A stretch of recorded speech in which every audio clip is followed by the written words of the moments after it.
আসসালামু আলাইকুম। আশা করছি আল্লাহর অশেষ মেহেরবানিতে আপনারা সবাই ভালো আছেন। আলহামদুলিল্লাহ আপনাদের দোয়ায় আমিও ভালো আছি। আজকের ভিডিওতে যে কবুতরগুলো নিয়ে আলোচনা করব সবগুলোই হাই ফ্লাইং কবুতর। এক কথায় বলা যায় যে কবুতরগুলো আকাশে অনেক টাইম ফ্লাই করে অথবা মোটামুটি বাজিও করে। এমন কিছু কবুতর আপনাদের সামনে আজকে দেখাবো এবং কিছু কথা বলবো। যেমন কবুতর আমরা যারা লালন পালন করি, অনেকেই শখের বশত কবুতর লালন পালন করে, অনেকে বিভিন্ন জাত প্রজাতির কবুতর মনের আনন্দ এবং শখের জন্য লালন পালন করে থাকে। আবার অনেকে বা এই কবুতর দিয়ে টুর্নামেন্ট অথবা খেলা করে থাকে।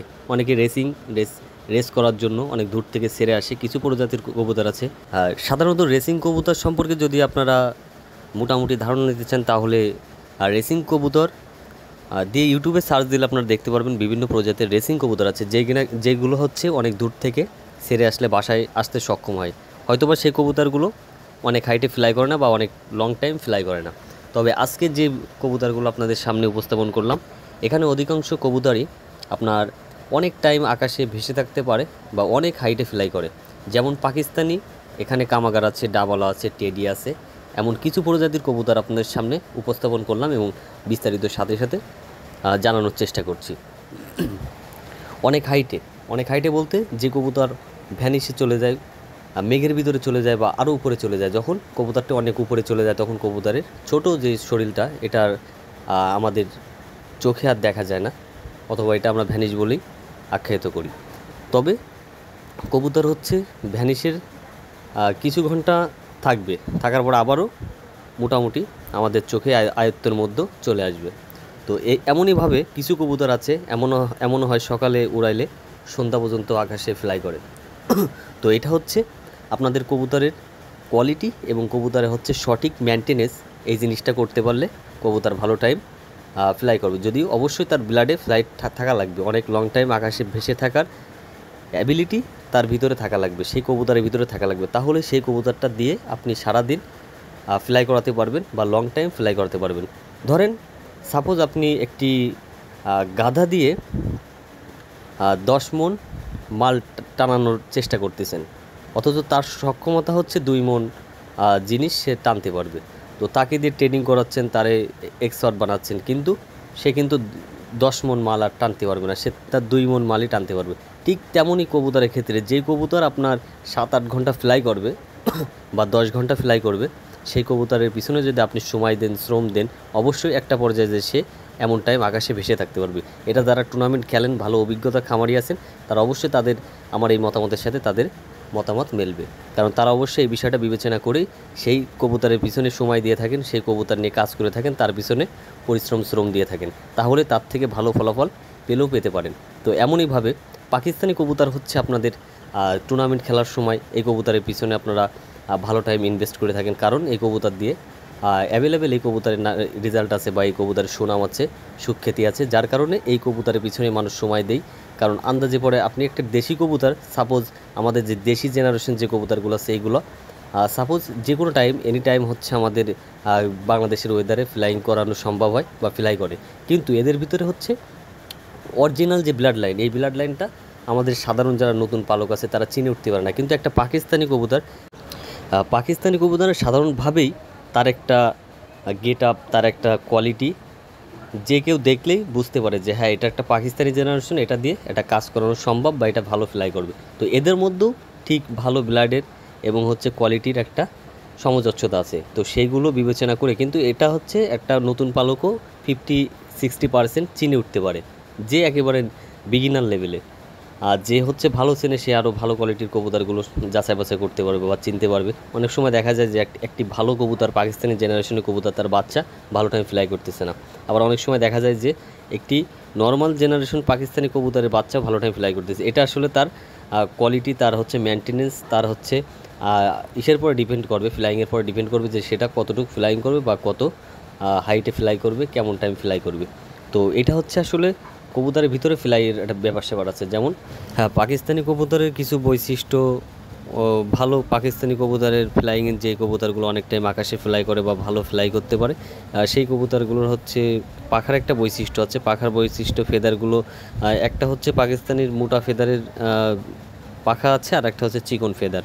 তো তো ফেদার যেমনই হোক এদের একটা সিরিয়াল আছে, সিরিয়ালটা হচ্ছে পাখার পালকগুলো এক সিরিয়ালে থাকবে, সুন্দরভাবে থাকবে এবং হচ্ছে পাখাটা থাকবে হচ্ছে যতটা পাতলা থাকবে সেই কবুতর আকাশে ভেসে থাকতে পারবে অনেকক্ষণ, তার পাখা দিয়ে ব্যালেন্স করতে পারবে। যেমন পাতলা কিছু কিছু কবুতরের দেখবেন যে আকাশে ভেসে থাকে, অনেক সময় ভেসে থাকে সেই কবুতরের ফেদারগুলো যেগুলো আমরা পালক বলে থাকি, সেই পালকগুলো দেখবেন কাগজের মতন, একেবারে কাগজের মতন আর একটা সফট। ঠিক আছে, এই জিনিসটা আপনারা হাতে নিলে বুঝতে পারবেন।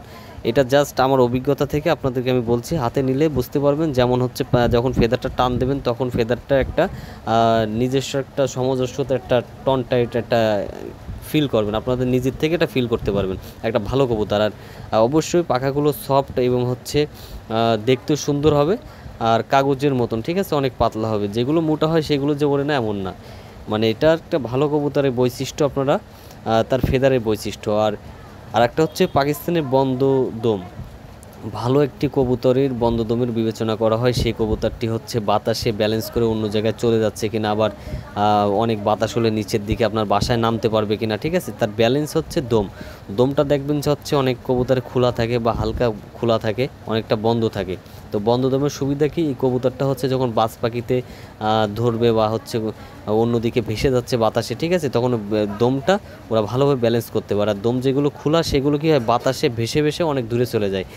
সেই কবুতর আপনার বাসায় নামতে চাইলেও তাদের শরীরের কন্ট্রোল তারা বাতাসের সাথে অ্যাডজাস্ট করতে পারে না, কারণ হচ্ছে তাদের দম খুলে থাকে। ঠিক আছে, বাতাস হলেই দমটা মেলায় যায়, আর দম মেলালে বাতাসটা পুরোপুরি তার দমে, যখন আকাশে দেখবেন একটা জিনিস এমনি ভেসে থাকে। আর যেহেতু একটা কবুতর ছোট জিনিস, বাতাসে এমনি হচ্ছে অনেক দূরে বাতাসে চলে যায়।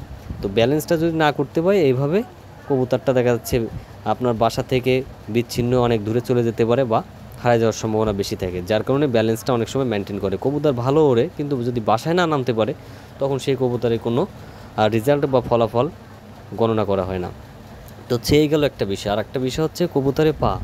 পাকিস্তানি কবুতরের পা যতটা চিকন হবে, যেমন পায়ের পাতাগুলো চিকন চিকন হবে ঝাঁটার কাঠির মতো, আর কালারগুলো হবে হচ্ছে বেগুনে খসখসে কালার হবে, একটা কালার দেখলে বুঝতে পারবেন। নখগুলো চিকন কাচির মতন লম্বা লম্বা হবে, আর নখের প্রতিটা নখের কালার সেম হবে।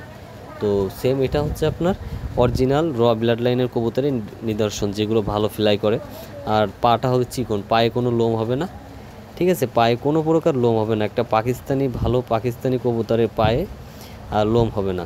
আর তারপরে হচ্ছে কবুতরে একটা ওয়েটের ব্যাপার স্যাপার আছে। যখন একটা ভালো অনেক টাইম আকাশে ভেসে থাকতে পারে এমন কবুতর আপনি হাতে নেবেন বা হাতে ধরবেন, তখন কবুতরটা দেখবেন যে মনে হবে কবুতরটার কোনো ওয়েটই নেই। ঠিক আছে, স্বাস্থ্য, শরীর এবং শেপ কাটিং অনুযায়ী কবুতরটার হাতে কোনো আপনি ওয়েটটা তেমনভাবে পাবেন না, মানে একেবারে হালকা এবং সফট। ঠিক আছে, এই কবুতর আকাশে অনেক সময় ভেসে থাকতে পারে। এইগুলো লং টাইম আপনার আকাশে সময় দিয়ে এরা থাকতে পারে।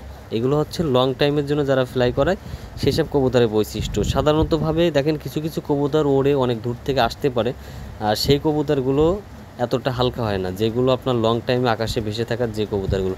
আজকের কবুতরগুলো ঠিক তেমনই কিছু কবুতর আপনাদেরকে দেখালাম, যেগুলো লং টাইম আকাশে ভেসে থাকার সক্ষমতা, বা যারা হচ্ছে টুর্নামেন্ট খেলেন, যারা হচ্ছে লং টাইমের জন্য টুর্নামেন্ট খেলার জন্য কবুতর সংগ্রহ করে, যারা যে কবুতর দিয়ে টুর্নামেন্ট খেলা হয়, এমন টুর্নামেন্ট যে আকাশে অনেক টাইম পর্যন্ত থাকবে, যার কবুতর যত টাইম আকাশের ভেসে থাকতে পারবে, ফ্লাই করতে পারবে, তার কবুতরই তত ভালো রেজাল্ট করতে পারবে, যত টাইম আকাশে থাকতে পারবে। দেখা যাচ্ছে সকালে উড়ানো হলো, সে কবুতর 8 ঘন্টা আকাশে ফ্লাই করেছে, সন্ধ্যার দিকে নেমেছে, এই কবুতরটি একটি ভালো ফ্লাইং সম্পূর্ণ বৈশিষ্ট্য সম্পন্ন কবুতর। তো ভালো টাইম যখন আকাশে ভেসে থাকতে পারবে এই কবুতরগুলো, অবশ্যই তার এই বৈশিষ্ট্যগুলো তার ভিতরে আপনি খুঁজে পাবেন। তো শুরু থেকে আপনাদের শেষ অবধি স্ক্রিনের সামনে কিছু কবুতর আপনাদেরকে দেখালাম। তো এগুলো ছিল হচ্ছে এক খামারি ভাইয়ের কবুতর। তো কিছু হাই ফ্লাইং এবং দেশি হাই ফ্লাইং কবুতর মিলায়ে আপনাদেরকে দেখানো হলো। তো আজকের ভিডিওতে যে টপিকগুলো আপনাদেরকে বললাম, কবুতরের বৈশিষ্ট্য এবং কবুতরের টুর্নামেন্টের যেই বিশেষ কথাগুলো, তো মোটামুটি কিছু আলোচনা করলাম। এমনই আরও গুরুত্বপূর্ণ আলোচনা সামনে আসতেছে, আপনাদের জন্য অনেক উপকারী ভিডিও এই চ্যানেলের মাধ্যমে প্রকাশ করব। বিভিন্ন কোয়ালিটির ভিডিও এক চ্যানেলে আপনারা পাবেন, যেমন হাট বাজারের ভিডিও পাবেন, কবুতরের কিনা বেচার ভিডিও পাবেন, কবুতরের বৈশিষ্ট্য ভিডিও পাবেন, রোগবালাই সম্পর্কে ভিডিও পাবেন, ওষুধের মান সম্বন্ধে ভিডিও পাবেন, বিভিন্ন এরকম বিস্তারিত কবুতর খামার বিষয় এরকম বিভিন্ন পার্ট হিসেবে আপনাদেরকে একটা ভিডিওর মাধ্যমে জানানোর চেষ্টা করব। তো আমার চ্যানেলের সাথেই থাকবেন, চ্যানেলের সাথে থেকে আপনাদের মূল্যবান মতামত জানানোর জন্য কমেন্ট আছে, কমেন্ট বক্সে আপনারা মূল্যবান মতামত জানাবেন। তো আরও অন্য কোনো খামারের ভিডিও বা হাট বাজারের ভিডিও, আমার নিজের খামারের ভিডিও, এমন বিভিন্ন ভিডিও আমার চ্যানেলে আপলোড হয়। তো আজকে ভিডিও এখানে শেষ করব, আবার অন্য কোনো ভিডিওতে দেখা হবে, কথা হবে। সে পর্যন্ত সবার সাথেই থাকবেন, চ্যানেলে লাইক করবেন, কমেন্ট করবেন। তো ভালো থাকবেন সবাই, আল্লাহ হাফেজ।